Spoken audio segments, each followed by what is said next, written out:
Hello विद्यार्थी मित्रांनो, global ऑनलाईनमध्ये तुमचं स्वागत आहे. विद्यार्थी मित्रांनो, आजच्या व्हिडिओमध्ये आपण महाराष्ट्र लॉ सीईटी 30 दिवसामध्ये क्रॅक कशी करायची याच्याविषयी असणारी स्ट्रॅटेजी डिस्कस करणार आहोत. आणि हा जो व्हिडिओ आहे तो 3 इयर सीईटी आणि 5 इयर सीईटी अशा दोन्ही विद्यार्थ्यांसाठी महत्त्वाचा आहे.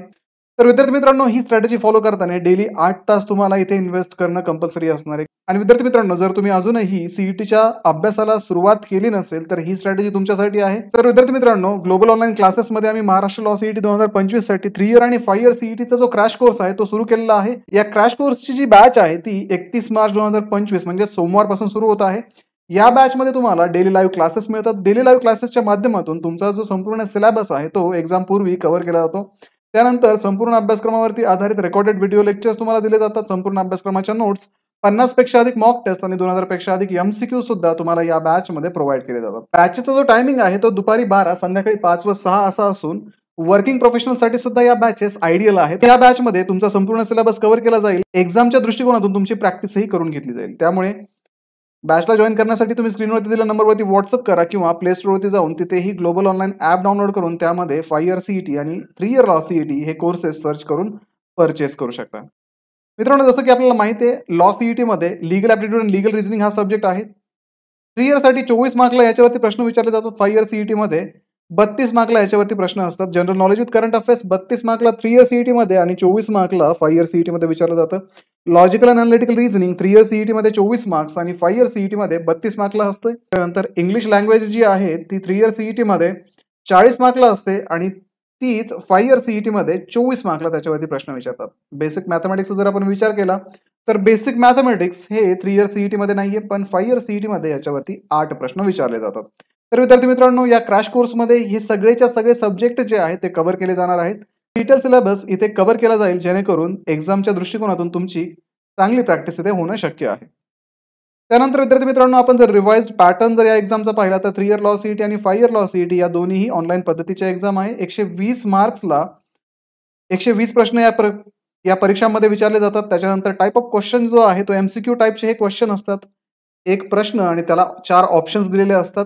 मीडियम ऑफ एक्झामिनेशन जे आहे ते इंग्लिश मराठी दोन्ही पण आहे. त्याच्यानंतर ड्युरेशन जे आहे ते 120 मिनिटे म्हणजे 2 तासांचं ड्युरेशन आहे. प्रत्येक एक एमसीक्यू सॉल्व्ह करण्यासाठी तुम्हाला इथे 1 मिनिट एवढा वेळ अवेलेबल असतो. जर विद्यार्थी मित्रांनो तुम्ही एमसीक्यूची प्रॅक्टिस चांगली केली तर तुम्हाला या एक्झाम मध्ये एमसीक्यू सॉल्व्ह करायला काहीही अडचण येणार नाही. आणि ग्लोबल ऑनलाईन मध्ये आम्ही एमसीक्यूची तयारी विद्यार्थ्यांची करून घेतो. मॉक टेस्टच्या माध्यमातून टाइम मॅनेजमेंट जे आहे ते विद्यार्थ्यांना त्याच्यामधून समजून जातं. तर विद्यार्थी मित्रांनो, याच्यामध्ये मार्किंग स्कीम जर आपण पाहिली तर निगेटिव्ह मार्किंग सिस्टम या परीक्षेला नाहीये. त्याच्यामुळे मॅक्सिमम क्वेश्चन्स जे आहेत ते आपण इथे अटेम्प्ट करू शकतो. त्यानंतर विद्यार्थी मित्रांनो, आपण जर या एक्झामचा स्टडी करताना वीक 1 मध्ये आपण काय करायला पाहिजे ते आपण पाहूयात. तर वीक 1 मध्ये आपल्याला फाउंडेशन आपलं बनवणं महत्त्वाचं आहे. कारण जर आपण फाउंडेशन वीक 1 मध्ये व्यवस्थित केलं तर पुढच्या वीक मध्ये आपल्याला ऍडव्हान्स स्टडी करायला काहीही अडचण येणार नाही. जसं की लीगल ॲप्टिट्यूड आणि लीगल रिझनिंग मध्ये तुम्हाला फोकस जो करायचा तो फंडामेंटल लीगल प्रिन्सिपल्स वरती, कॉन्स्टिट्यूशन ऑफ इंडियावरती तुम्ही फोकस करा, contract law, criminal law, law of tort इत्यादी गोष्टींवरती तुम्हाला इथे फोकस करावं लागेल. त्याच्यानंतर तुम्हाला विद्यार्थी मित्रांनो आयपीसी जो आहे आयपीसी वरती फोकस करा. आयपीसी मधून सुद्धा तुम्हाला प्रश्न याच्यामध्ये विचारले जातात. त्याच्यानंतर लीगल मॅक्सिम्स आणि टर्मिनॉलॉजी जी आहे ती एकदा वाचून घ्या जेणेकरून तुम्हाला एक अंदाज येईल की कुठल्या टर्म्स आणि कुठल्या मॅक्सिम्स या लीगल सिस्टीम मध्ये वापरल्या जातात. त्यानंतर जनरल नॉलेज आणि करंट अफेअर्स मधून तुम्हाला करायचंय स्टॅटिक जनरल नॉलेज. त्याच्यानंतर स्टॅटिक जनरल नॉलेज मधून हिस्ट्री, जॉग्राफी, पॉलिटी, इकॉनॉमिक्स या टॉपिक वरती तुम्हाला स्टडी करणं इथे अपेक्षित आहे. त्याच्यानंतर नॅशनल आणि इंटरनॅशनल करंट अफेअर्स जे आहेत त्याच्यानंतर नॅशनल आणि इंटरनॅशनल करंट अफेअर्स जे आहेत ते पास्ट 6 मंथ मधले तुम्हाला इथे करणं अपेक्षित आहे. उरलेल्या 6 महिन्याचे तुम्ही लेटर फेज मध्ये करू शकता.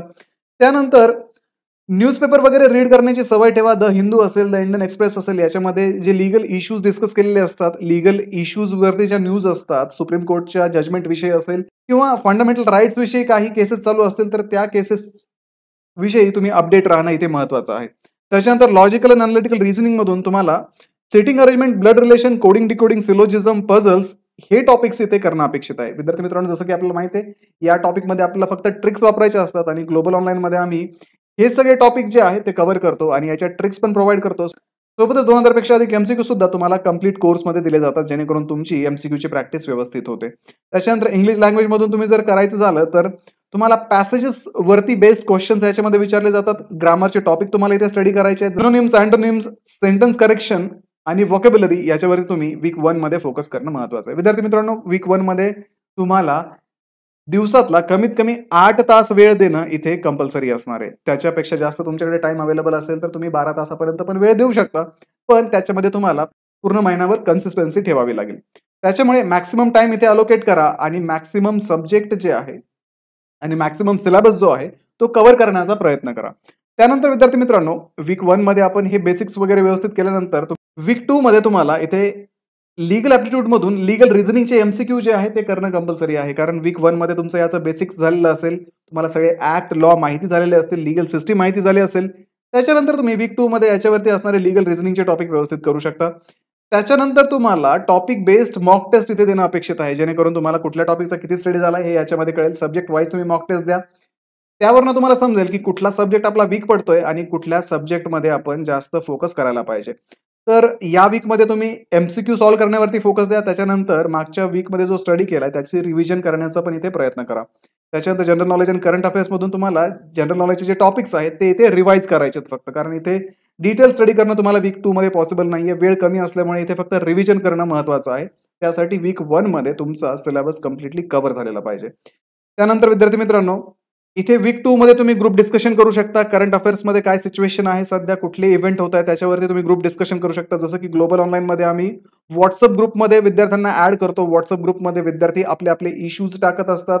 आपल्या इश्यूजवरती तिथे डिस्कशन होत असतं. काहींना प्रश्न पडतात, ते प्रश्न तिथे सॉल्व्ह करून घेतले जातात. तर अशा पद्धतीने ग्रुप डिस्कशन सुद्धा तुम्हाला इथे फायद्याचं राहील. त्यानंतर लॉजिकल अँड अनालिटिकल रिझनिंग मध्ये तुम्ही इथे कॉम्प्लेक्स टॉपिक हँडल करण्याचा प्रयत्न करा, जेणेकरून सोपे टॉपिक तुम्ही फर्स्ट वीकमध्ये केलेले असतील त्यावेळेस तुमचं कॉन्फिडन्स बिल्ड झालेलं असेल, तुम्हाला सवय झालेली असेल एमसीक्यू सॉल्व्ह करण्याची आणि तुमची थिंकिंग जी आहे ती लॉजिकल आणि अनालिटिकल क्वेश्चन सॉल्व्ह करण्याच्या दृष्टीने इथे परफेक्ट झालेली असेल. त्याच्यामुळे तुम्ही वीक 2 मध्ये थोडे कॉम्प्लेक्स टॉपिक पण करू शकता. इंग्लिश लँग्वेज मधून तुम्हाला advance reading comprehension, passage, error detection आणि सेंटेन्स इम्प्रुव्हमेंट वरती इथे फोकस करायचं आहे. त्याच्यानंतर व्होकॅब्युलरीवरती मॉक टेस्ट असतील त्या सॉल्व्ह करण्याचा प्रयत्न करा. म्हणजे वीक 2 पासून तुम्ही काय करायचंय की मॉक टेस्ट सुरू करायच्यात. वीक 2 मध्ये 5 इयर लॉ सीईटी वाले मॅथमॅटिक्सचा काही पार्ट करू शकतात, कारण मॅथमॅटिक्सचा सिलेबस हा कमी आहे. त्याच्यामुळे वीक 2 मध्ये तुम्ही मॅथमॅटिक्स करा, जेणेकरून तुम्हाला एक्झामच्या दृष्टिकोनातून त्याचा फायदा होईल. त्यानंतर विद्यार्थी मित्रांनो, वीक 3 मध्ये गेल्यानंतर इथे फक्त तुम्ही शॉर्ट नोट्स ज्या काढल्या असतील त्या शॉर्ट नोट्स वरती रिव्हिजन करायची आहे. दुसरी गोष्ट म्हणजे इथे फुल लेंथ मॉक टेस्ट तुम्हाला द्यायचे. ग्लोबल ऑनलाईन मध्ये या क्रॅश कोर्समध्ये तुम्हाला फुल लेंथ मॉक टेस्ट सुद्धा प्रोव्हाइड केले जातात, जेणेकरून तुम्ही या मॉक टेस्ट देऊन तुमचा परफॉर्मन्स अनालाइज करू शकता आणि तुम्ही कुठे कमी पडताय, तुमचं टाइम मॅनेजमेंट व्यवस्थित होतंय का हे तुम्हाला इथे लक्षात येतं. त्यानंतर इथे रिव्हिजन जी करायची ती फोकस टॉपिक वरती फक्त रिव्हिजन करायची. खूप डिटेल स्टडी याच्यामध्ये करण्याची गरज नाही, कारण वीक 3 आहे. खूप थोडे दिवस एक्झामसाठी इथे आता शिल्लक राहिलेले असतील. त्याच्यामुळे शॉर्ट नोट्स इथे रेफर करायच्यात. माइंड मॅप्स तुम्ही बनवलेले असतील ते रेफर करा आणि तुमचा सिलेबस इथे कव्हर करण्याचा प्रयत्न करा. त्याच्यानंतर या वीकमध्ये थोडं रिलॅक्स राहण्याचा प्रयत्न करा आणि फोकस जो आहे तो टाइम मॅनेजमेंट आणि क्वेश्चन सॉल्व्हिंग वरती इथे फोकस तुमचा असायला हवा. वीक 4 मध्ये तुम्हाला फायनल प्रिपरेशन करायचंय, टार्गेटेड प्रॅक्टिस इथं करायचंय. जिथं जिथं हाय वेटेज टॉपिक जे जे असतील ते टॉपिक तुम्हाला याच्यामध्ये फक्त करायचे. मॉक टेस्ट तुम्हाला इथे करायचे. मॉक टेस्ट मधून तुम्हाला टाइम मॅनेजमेंट स्किल कळेल. मॉक टेस्ट इथे मॅक्सिमम सॉल्व्ह करा. तुमचा फोकस इथे वाढेल, स्टॅमिना तुमचा इथे बिल्डअप होईल. त्याच्यानंतर क्विक रिव्हिजन करा, की कॉन्सेप्ट फक्त याच्यामध्ये वाचा. नवीन टॉपिक इथे काहीच करू नका, कारण नवीन टॉपिक करून काहीही उपयोग इथे वीक 4 मध्ये नसणार आहे. जे आपण वाचलंय, ज्याचा स्टडी आपण केलाय ते अप्लाय करण्याचा फक्त वीक 4 मध्ये प्रयत्न करा. अगेन रिलॅक्स राहा, मेंटल प्रिपरेशन करा आणि एक्झामला सामोरं जाण्यासाठी स्वतःला तयार राहा. वीक 4 मध्ये तुम्ही तुमची हेल्थ मेंटेन करणं महत्वाचं आहे, कारण त्याच्यानंतर आपली लगेच एक्झाम आहे. त्याच्यामुळे खूप जास्त जागत बसू नका. वेळ जो आहे तो ठरवून घ्या, तुम्हाला एवढा वेळ याच्यामध्ये द्यायचा आहे. त्याच्या व्यतिरिक्त जास्त तुम्ही इथे कष्ट घेण्याची गरज नाही, कारण तुम्हाला जे कष्ट घ्यायचे ते वीक 1, 2 आणि 3 या 3 वीकमध्ये तुम्हाला जेवढे कष्ट घेता येतील तेवढे घ्या. वीक 4 मध्ये थोडं तुम्हाला रिलॅक्स राहावं लागेल.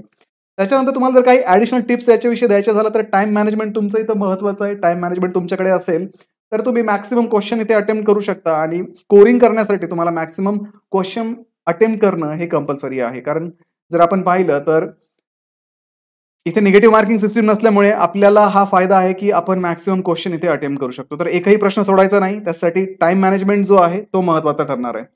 रेग्युलर रिव्हिजन्स तुम्ही या 4ही वीकमध्ये रेग्युलरली रिवाइज करत राहा. मागच्या वीकमध्ये जे वाचलंय ते या वीकमध्ये रिवाइज करणं इथे कंपल्सरी असेल. मॉक टेस्ट देणं कंपल्सरी असेल.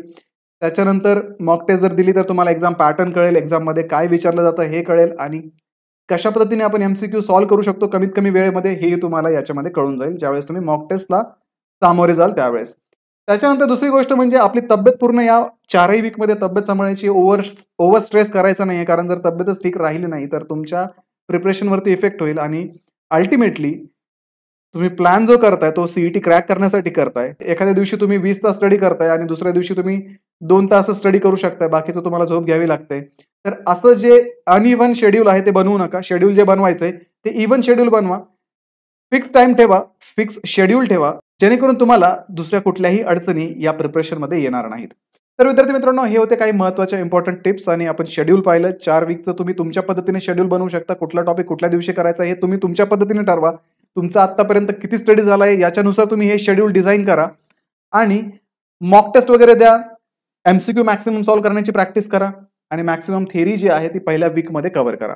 ठीक आहे विद्यार्थी मित्रांनो. तर विद्यार्थी मित्रांनो, व्हिडिओला लाईक करा, तुमच्या मित्रांना हा व्हिडिओ शेअर करा, ग्लोबल ऑनलाईनला सबस्क्राईब करा आणि आमची जी बॅच 31 मार्च पासून जो क्रॅश कोर्स आम्ही सुरू करतोय तो जॉईन करण्यासाठी स्क्रीनवरती दिलेल्या नंबरवरती व्हॉट्सअप करा किंवा प्ले स्टोरवरती जाऊन ग्लोबल ऑनलाईन ऍप डाउनलोड करून त्यामध्ये सुद्धा तुम्ही या कोर्सला रजिस्टर करू शकता. तर विद्यार्थी मित्रांनो, या कोर्समध्ये डेली लाईव्ह क्लासेसच्या माध्यमातून तुमचा संपूर्ण सिलेबस कव्हर केला जाईल.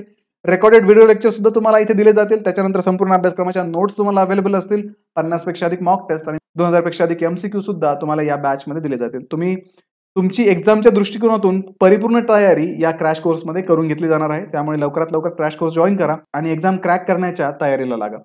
तर भेटूया पुढच्या व्हिडिओमध्ये. तोपर्यंत एक्झामचं प्रिपरेशन करत राहा. थँक्यू.